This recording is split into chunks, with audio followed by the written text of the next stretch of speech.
Salam sejahtera semuanya kepada para penonton tanya jawab yang berbahagia. Semoga video ini bisa memberikan pengetahuan dan edukasi kepada para penonton, dan jangan lupa untuk like dan subscribe channel ini ya. Haris, silakan. Selamat malam. Selamat malam. Silakan buka kamera, Bang.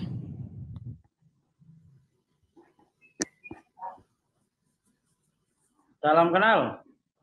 Iya, salam kenal juga, Bang Haris. Silakan, Bang. Ada yang mau ditanya?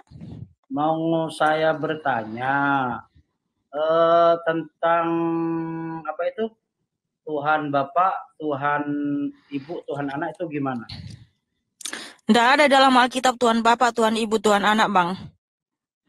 Yang mengatakan ada Tuhan Ibu, Tuhan Anak itu adalah orang yang tidak punya pendidikan atau bisa dibilang primitif, tidak tahu apa-apa ya. SDM di bawah rata-rata. Enggak di bawah rata-rata lah. Masih di bawah jauh banget. Itu SDM-nya jauh banget. Kalau ada yang mengatakan seperti itu. Gitu ya.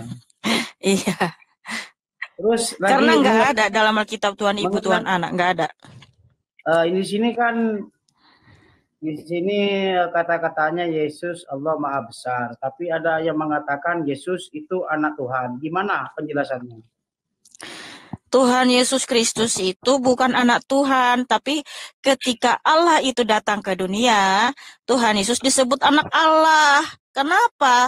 Ketika Tuhan Yesus datang ke dunia disebut anak Allah, karena yang datang itu adalah Allah. Allah yang datang menjadi manusia, bro. Karena dia bukan manusia kayak kita ini yang berasal dari tanah. Tuhan Yesus itu dari surga datangnya, makanya disebut anak Allah. Begitu. Iya. Tuhannya itu beranak begitu ya? Kalau Yesus itu anak Allah. Oke, saya tanya sama Bang Haris. Indonesia ibu kotanya apa, Bang? Jakarta. Oke, Jakarta. Bapak kotanya mana? Tidak ada. Ya sudah. Kalau Tuhan datang ke dunia menjadi anak, masa kamu bilang Tuhan itu beranak? Aduh, mikir dong, bro. Kita kan cuma silang pendapat aja, Mbak. Iya.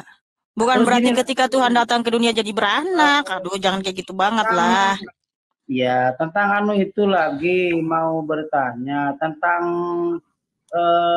penebusan dosa yang disalib itu gimana? Coba tolong dijelasin. Iya, jadi kalau kita baca di dalam hukum Taurat ya, saya baca di Keluaran 12 aja ya, karena hukum Taurat itu ada 613 ya. Dalam 613 hukum itu banyak firman Tuhan, hukum tentang penebusan melalui darah, pengampunan melalui darah ya, korban penebus salah melalui darah. Nah, kalau kita baca di Keluaran 12 yaitu tentang perayaan Paskah, di mana ketika orang Israel ada di tanah Mesir ya, waktu mereka mau keluar dari tanah Mesir itu kan sebelumnya itu nggak diizinkan sama Firaun.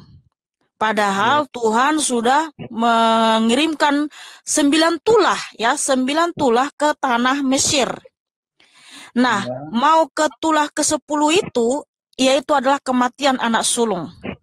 Nah, sudah diberitahukan kepada orang Israel bahwa jika ada darah domba di pintu mereka, nah, oke, saya baca dulu. Keluaran 12 ayat 13. Dan darah itu menjadi tanda bagimu pada rumah-rumah di mana kamu tinggal. Apabila aku melihat darah itu, maka aku akan lewat daripada kamu. Jadi, tidak akan ada tulah kemusnahan di tengah kamu apabila aku menghukum tanah Mesir. Nah, ketika Tuhan Yesus menghukum Mesir, Mesir itu kan semua anak-anaknya anak sulung mati. Nah, tapi orang Israel tidak ada anak sulungnya yang mati. Karena apa? Di rumah mereka, di pintu rumah mereka ada darah. Nah, kenapa? Darah ini apa artinya? Darah ini adalah di mana simbol darah Kristus ya, tipologi gambaran tentang darah Kristus yang memberi kita pengampunan, bahwa kita tidak akan mengalami kematian, kita akan hidup kekal. Nah, makanya baca hukum Taurat, Bang, supaya nggak bingung makna pengorbanan Tuhan Yesus Kristus di atas kayu salib. Jadi supaya kita bisa mendapatkan pengampunan atau hidup yang kekal harus melalui darah, Bang. Begini, itu kan untuk yang saya kalau lihat-lihatnya Mbak Milka, itu penyaliban itu katanya untuk menebus dosa-dosa di dunia, begitu kan? Berarti tadi Yesus itu adalah anak Allah. Setelah itu turun ke bumi disalib. Terus apa itu untuk kuburannya gimana? Kan itu kan udah disalib meninggal. Itu si Yesus ada di mana itu? Mohon maaf, Bang, kalau ngomong Tuhan Yesus jangan bilang si Yesus ya. Tolong ada etikanya lah ya. Siap. Ya, maaf. Ya gimana penjabarannya? Di sana kan disalib. Setelah disalib otomatis meninggal kan? Kan dikubur. Nah, terus kuburannya si Yesus itu di mana? Kuburannya yang setelah disalib itu kan meninggal. Kuburannya itu di mana, Mbak Milka? Oke. Saya bacakan firman Tuhan ya, Matius 28 ayat 1 sampai 9 ya, di mana di sini Maria Magdalena dan Bunda Maria pergi ke kuburan melihat kubur Tuhan Yesus ya. Nah, ternyata setelah mereka sampai di sana, kuburnya kosong, tidak ada lagi di situ tubuh Tuhan Yesus yang terbaring di atas batu. Sudah bangkit, Bang. Nah, makanya Tuhan Yesus berjumpa dengan mereka. Lalu Tuhan Yesus mengatakan salam bagimu. Lalu perempuan-perempuan itu menyembah Tuhan Yesus. Jadi Tuhan Yesus mati dan bangkit, Bang. Nah, kenapa dia bisa bangkit sendiri? Karena dia Tuhan yang Maha Kuasa. Kalau dia adalah manusia biasa, nggak akan bisa bangkit, Bang. Kalau dia cuma nabi, nggak akan bisa bangkit. Sebab ada firman Tuhan di Kisah Para Rasul 13 ayat 36 sampai 37. Daud telah mati dan telah ditambahkan pada leluhurnya. Mati dan membusuk, Bang. Ya, Daud, raja, nabi membusuk, mati. Mati membusuk. Nggak bisa bangkit. Karena apa? Karena mereka bukan Tuhan. Lalu di ayat 37-nya Tuhan adalah yang Allah itu sendiri. Dia bangkit, Bang. Ya. Kenapa dia bangkit? Dia tidak mengalami pembusukan. Dia tidak takluk kepada maut, Bang. Dia mematahkan kutuk maut itu. Dia mematahkan maut itu, Bang. Sehingga dia bangkit sendiri. Supaya, Bang, yang percaya kepada Tuhan Yesus juga akan ikut bangkit. Karena Tuhan Yesus telah memberikan kita pengampunan. Nah, itulah makna pengorbanan Tuhan Yesus. Jadi memang kita ini sangat berbahagia yang percaya kepadanya. Karena orang yang percaya kepada Tuhan Yesus juga akan ikut bangkit hidup kekal. Selama-lamanya bahagia dalam kemuliaan Tuhan Yesus. Tapi gitu. Mati juga ya, kan mati itu. Setelah itu bangkit. Terus yang membangkitkan itu siapa? Awalnya Tuhan Yesus. Awalnya kan meninggal, disalib meninggal. Kata Mbak Yuka bangkit. Terus yang membangkitkan itu siapa? Tuhan Yesus bangkit sendiri karena Tuhan Yesus yang berfirman Yohanes 10 ayat 18. Aku berkuasa memberikannya. Bentar, aku berkuasa memberikannya dan berkuasa mengambilnya kembali. Dan Tuhan Yesus yang berkuasa memberikan nyawanya, maka dia mati. Tapi ketika Tuhan Yesus mengambil rohnya kembali, dia bangkit. Makanya Tuhan Yesus berfirman Wahyu 1 ayat 17 sampai 18 tegas sekali itu ya. Jangan takut. Akulah yang awal dan akulah yang akhir. Aku telah mati namun lihatlah aku hidup abadi selama-lamanya dan aku memegang kunci kerajaan maut. Nah, Tuhan Yesus itu mengalami kematian memang supaya dia turun ke alam maut untuk membebaskan manusia-manusia yang telah mati. Sehingga ketika Tuhan Yesus bangkit, mereka pun ikut bangkit. Yaitu di Matius 27 ayat 50-53. Nah, itulah buktinya bahwa Tuhan Yesus itu Maha Pengampun. Jadi kita itu telah ditebus, telah diselamatkan. Tidak ada seorang pun yang bisa masuk surga tanpa melalui darah Kristus. Sehingga oleh karena kasih karunia keselamatan, kita ditebus, diselamatkan. Bukan karena kekuatan kita. Nah, begitu. Makanya betul surga itu nggak bisa disuap. Mau sebanyak apapun amal dan sedekahmu, nggak akan bisa membuat kamu masuk surga. Mau kamu kasih pun seluruh isi dunia ini nggak akan bisa membuat kamu masuk surga. Bahkan kesalehan kita saja itu seperti kain kotor, yaitu di Yesaya 64 ayat 6. Makanya surga itu nggak gampangan. Supaya bisa masuk surga harus melalui apa? Tuhan berfirman, Yohanes 14 ayat 6. Akulah sang jalan, sang kebenaran, sang hidup. Tidak ada seorang pun yang datang kepada Bapa kalau tidak melalui aku. Nah, kata Bapa di situ maksudnya kerjaan surga. Jadi tidak seorang pun yang bisa masuk surga tanpa melalui darah Kristus. Nah, begitu saudaraku. Makanya kita ditebus oleh darah yang mahal. Jadi intinya Mbak Milka begini ya. Jadi intinya Yesus itu setelah disalib meninggal ya. Setelah itu hidup kembali, bangkit sendiri gitu ya. Iya betul. Makasih Rendo Haposan Purba. Dan itu Tuhan ya. Iya, dia mati dan bangkit, hidup kekal abadi selama-lamanya. Tadi kan saya sudah kasih ayatnya, Bang. Jadi Tuhan itu mati dulu, setelah itu bangkit gitu ya. Iya, dia memang harus turun ke alam maut, Bang, untuk membebaskan kita dari sana. Karena kita ada di alam maut. Oh, begitu. Iya dong. Jadi Tuhan gitu ya. Jadi sebelum meninggal bukan jadi Tuhan. Ya? Dia sudah Tuhan sejak dalam kekekalan. Tuhan Yesus sudah Tuhan. Tuhan Yesus berfirman. Kalau sudah Tuhan tadi katanya sudah Tuhan sebelum disalib berarti Tuhan ya. Yohanes 17 ayat 5, Tuhan Yesus berfirman, sebelum dunia ini ada, kemuliaannya sudah ada. Artinya dia adalah Tuhan dan Allah sejak dalam kekekalan, Bang.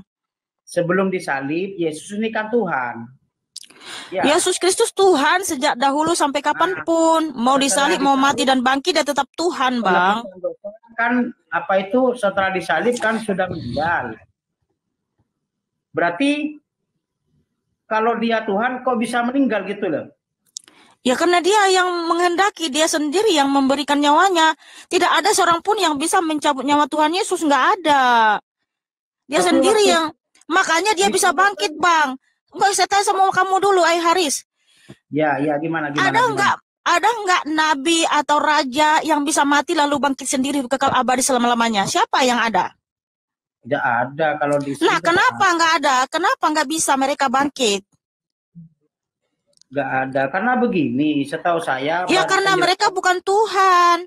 Nah, Tuhan itu kenapa bisa mati dan bangkit? Ya karena mereka Tuhan, Bang. Karena Tuhan itu Tuhan, gitu loh. Hanya Tuhan yang bisa melakukan perkara yang seperti itu. Dia turun ke alam maut untuk membebaskan anak-anaknya yang sudah mati, yang sudah ada di alam maut. Makanya tadi saya bilang ketika Tuhan bangkit, mereka pun ikut bangkit. Kenapa? Tuhan Yesus telah membebaskan mereka dari kutuk maut, dari Hades, dari alam maut, Bang, ya.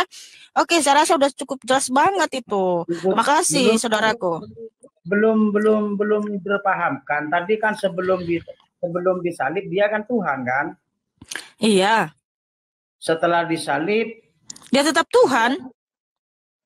Kok meninggal? Kan tadi dia sendiri yang memberikan nyawanya, Bang. Oh, dia sendiri yang menghendaki tubuhnya mengalami kematian. Ada di mana? Bekas kuburannya ada di Israel, masih ada sekarang. Iya, itu bukti, itu fakta sejarah bahwa memang Yesus Kristus pernah mati dan bangkit, Bang. Terus yang membangkitkan Yesus itu siapa? Dia sendiri yang membangkitkan dirinya, Bang. Aduh, bolak-balik ya. Oh, begitu ya. Jadi iya. Dia sendiri bisa bangkit sendiri begitu ya? Iya dong, karena dia Tuhan yang Maha Kuasa. Ya kalau Tuhan Yesus Tuhannya Nabi ya nggak bisa bangkit, Bang. Nggak bisa dia mengatakan gini, aku menyerahkan nyawaku lalu tubuhnya mati. Kemudian hari ketiga dia bangkit. Ya Nabi nggak bisa begitu, Bang. Hanya Tuhan Yesus yang bisa begitu karena dia Maha Kuasa. Sudah disalib selama 3 hari ya? Iya, dia disalibkan ya kan, mati pada hari Jumat, bangkit pada hari Minggu. Makanya orang Kristen itu ibadah umum itu hari Minggu. Di mana-mana kan di kalender kan hari Minggu itu hari libur, ya. Karena apa? Seluruh dunia memang merayakan kemenangan, kebangkitan Tuhan Yesus. Karena Tuhan Yesus ya telah menyelamatkan kita, telah membebaskan kita dari kutuk maut, dari Hades, yaitu dari kerajaan maut, Bang. Kalau tanggal 25 Desember itu gimana? Saya rasa udah cukup jelas dulu, Bang. Gantian dulu sama yang lain ya. Makasih, Tuhan Yesus mengasihimu, Bang. Tanggal 25 Desember. Mohon maaf, Bang. Udah cukup dulu ya, Bang. Gantian dulu sama yang lain ya. Kelamaan. Saudara-saudara sekalian, pada video yang sudah kita saksikan bersama ini ada beberapa pertanyaan, yaitu tentang Yesus itu adalah anak Allah, apakah berarti Allah atau Tuhan itu beranak? Terus si penanya minta dijelaskan tentang penyaliban Yesus. Juga tanya di mana kuburan Yesus. Dan si penanya kalau Tuhan kok bisa mati? Dari pertanyaan ini semua dapat dijawab dengan baik dan jelas oleh Mihana dan sekaligus menyebutkan dalil-dalil yang ada di Alkitab, dan kita semua harus menghormati penjelasan. Itu karena memang itu adalah iman dari Kristen dan jangan membandingkan dengan apa yang ada di iman agama Anda yang non-Kristen, gak bakal sama dan ketemu. Jawabannya lihat ayat di Alkitab. Keluaran pukul 12.13 dan darah itu menjadi tanda bagimu pada rumah-rumah di mana kamu tinggal. Apabila aku melihat darah itu, maka aku akan lewat daripada kamu. Jadi tidak akan ada tulah kemusnahan di tengah-tengah kamu, apabila aku menghukum tanah Mesir. Matius 28, lihat perikopnya di ayat 1-9.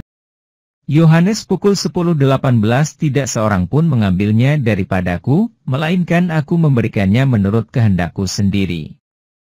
Aku berkuasa memberikannya dan berkuasa mengambilnya kembali. Inilah tugas yang kuterima dari Bapakku. Wahyu pukul 1.17 ketika aku melihat dia, tersungkurlah aku di depan kakinya sama seperti orang yang mati, tetapi ia meletakkan tangan kanannya di atasku, lalu berkata, jangan takut. Aku adalah yang awal dan yang akhir. Wahyu pukul 1.18 dan yang hidup. Aku telah mati, namun lihatlah, aku hidup, sampai selama-lamanya dan aku memegang segala kunci maut dan kerajaan maut. Matius 27, lihat perikopnya di ayat 50-53.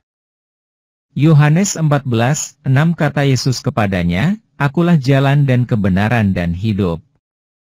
Tidak ada seorang pun yang datang kepada Bapa, kalau tidak melalui aku.